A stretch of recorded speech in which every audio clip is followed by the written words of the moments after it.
అందరికీ నమస్కారం. నేను మీ Naresh, economy faculty, Telangana state. ఈరోజు మనం ఇండియన్ ఎకానమీకి సంబంధించి నిరుద్యోగం అనే చాప్టర్ని గమనించే ప్రయత్నం చేద్దాం. నిరుద్యోగం. నిరుద్యోగాన్ని ఆంగ్లంలో అన్ఎంప్లాయ్మెంట్ అంటారు. ముఖ్యంగా నిరుద్యోగాన్ని ఆంగ్లంలో అన్ఎంప్లాయ్మెంట్ అని చెప్పి పిలుస్తారు. నిరుద్యోగం భారత్ ఎదుర్కొంటున్నటువంటి ప్రధానమైనటువంటి కీలకమైనటువంటి సమస్యలలో నిరుద్యోగ సమస్య అత్యంత కీలకమైనటువంటి సమస్యగా చెప్పొచ్చు. ముఖ్యంగా భారత్లో నిరుద్యోగం అనేది ఒక దీర్ఘకాలిక సమస్యగా, ఒక శాశ్వత సమస్యగా కొనసాగుతూ ఉన్నది. స్వాతంత్రం నాటి నుండి నేటి వరకు 75 సంవత్సరాల స్వతంత్ర భారతదేశంలో నిరుద్యోగ సమస్య నేటికి కనిపిస్తూనే ఉంది. కాబట్టి నిరుద్యోగాన్ని ఒక దీర్ఘకాలిక సమస్యగా పిలవటం జరుగుతూ ఉన్నది. ఒక శాశ్వత సమస్యగా దీనిని పేర్కొనటం జరుగుతుంది. మరి నిరుద్యోగానికి ఏమైనా ఎక్స్ప్లెనేషన్ ఇస్తారు? ఒకసారి గమనించే ప్రయత్నం చేద్దాం. పని చేయాలని ఆసక్తి ఉండి, పని చేయగల శక్తి ఉండి, పని దొరకని స్థితిని నిరుద్యోగిత అంటారు. పని దొరకని వ్యక్తిని నిరుద్యోగి అంటారు. మరొకసారి గమనిద్దాం. పని చేయాలనేటటువంటి ఆసక్తి ఉండి, పని చేయగల శక్తి ఉండి, పని దొరకని స్థితిని నిరుద్యోగిత అంటారు. పని దొరకని వ్యక్తిని నిరుద్యోగి అంటారు. మరి నిరుద్యోగం అనేది ఒకే రకంగా కనిపించటం లేదు. ఇది ఒకే విధంగా కొనసాగటం లేదు. నిరుద్యోగ సమస్య అనేక రకాలుగా మన వ్యవస్థలో కనిపిస్తూ ఉన్నది. మరి ఆ నిరుద్యోగ సమస్య ఏ రకాలుగా కనిపిస్తుందో మనం ఈరోజు కాస్త తెలుసుకునేటటువంటి ప్రయత్నం చేద్దాం. ముఖ్యంగా నిరుద్యోగం అనేటటువంటిది సంబంధించి రకాలని గమనిస్తే ఐచ్ఛిక నిరుద్యోగమని, వ్యవస్థాపూర్వక నిరుద్యోగమని, కాలిక నిరుద్యోగమని, సంఘృష్ట నిరుద్యోగమని, ప్రచ్ఛన్న నిరుద్యోగం, చక్రీయ నిరుద్యోగం, అనైచ్ఛిక నిరుద్యోగం, అల్ప ఉద్యోగిత, సాంకేతిక నిరుద్యోగం, విద్యావంతుల నిరుద్యోగం, పట్టణ నిరుద్యోగం, ఇలా నిరుద్యోగ సమస్య అనేది ఒక 11 రకాలుగా వ్యవస్థలో కనిపిస్తూ ఉంది. 1 by 1 మనం ఒక్కొక్క నిరుద్యోగాన్ని తెలుసుకుందాం.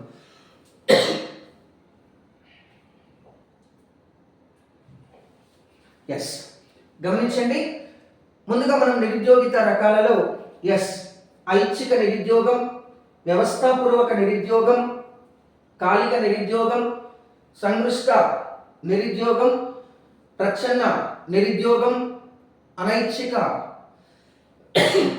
నిరుద్యోగం, చక్రీయ నిరుద్యోగం, అల్ప ఉద్యోగిత, విద్యావంతుల నిరుద్యోగం, సాంకేతిక నిరుద్యోగం, పట్టణ నిరుద్యోగం.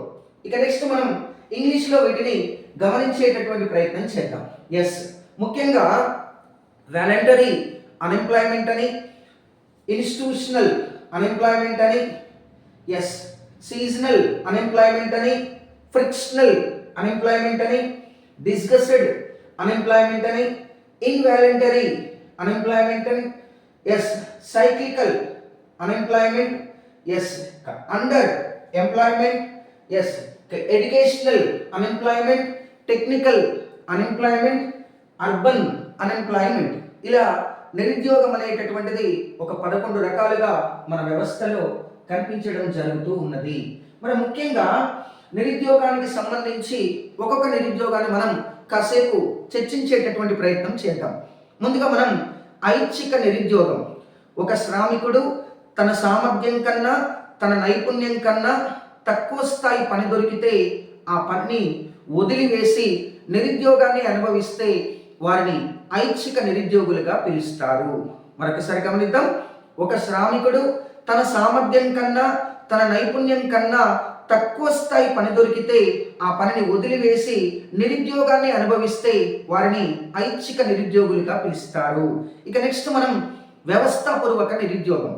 ముఖ్యంగా జనాభా వలన, జనాభా పెరుగుదల వలన, జనాభా విస్ఫోటనం వలన, జనాభా విజృంభణ వలన ఏర్పడే నిరుద్యోగాన్ని వ్యవస్థాపూర్వక నిరుద్యోగంగా పిలుస్తారు. వ్యవస్థాపూర్వక నిరుద్యోగం జనాభా వలన, జనాభా సమస్య వలన ఏర్పడుతుందని గమనించాలి.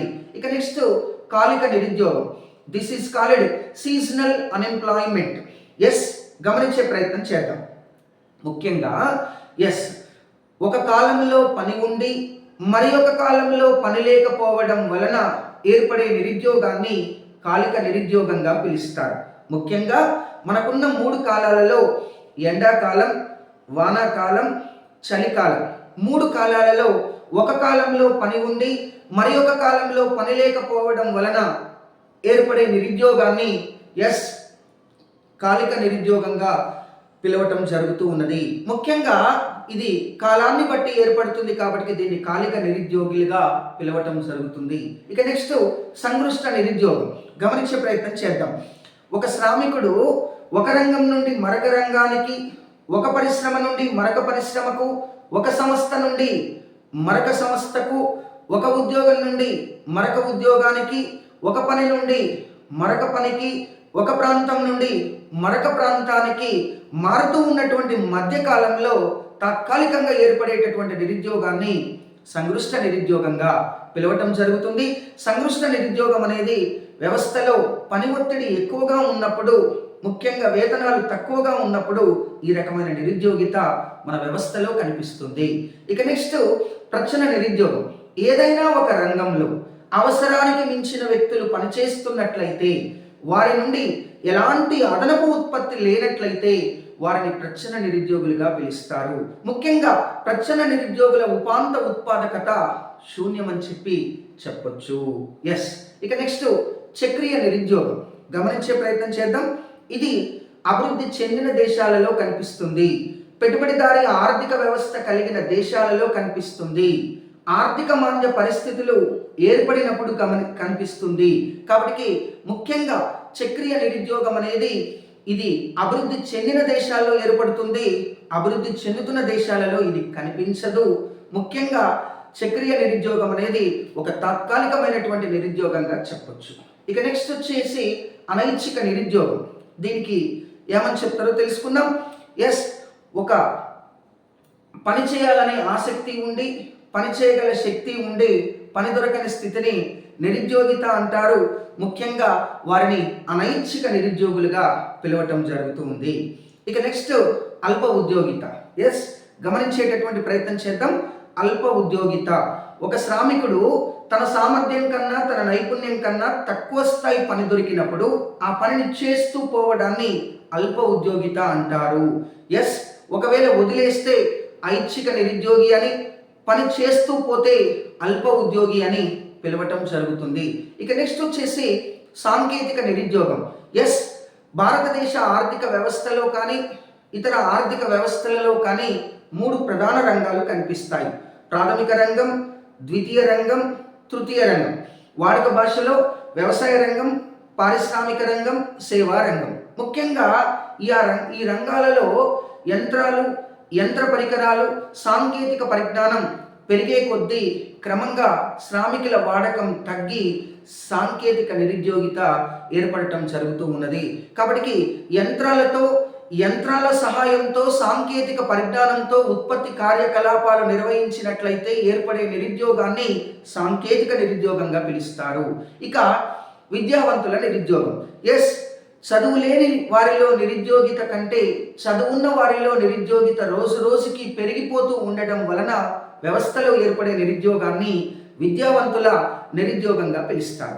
ఇక నెక్స్ట్ మనం గమనిస్తే లాస్ట్ వన్ పట్టణ నిరుద్యోగం. గ్రామీణ ప్రాంతాలలో ప్రజలకు ఎటువంటి ఉపాధి అవకాశాలు లభించినప్పుడు పట్టణ ప్రాంతాలకు వలసగా వెళ్తారు.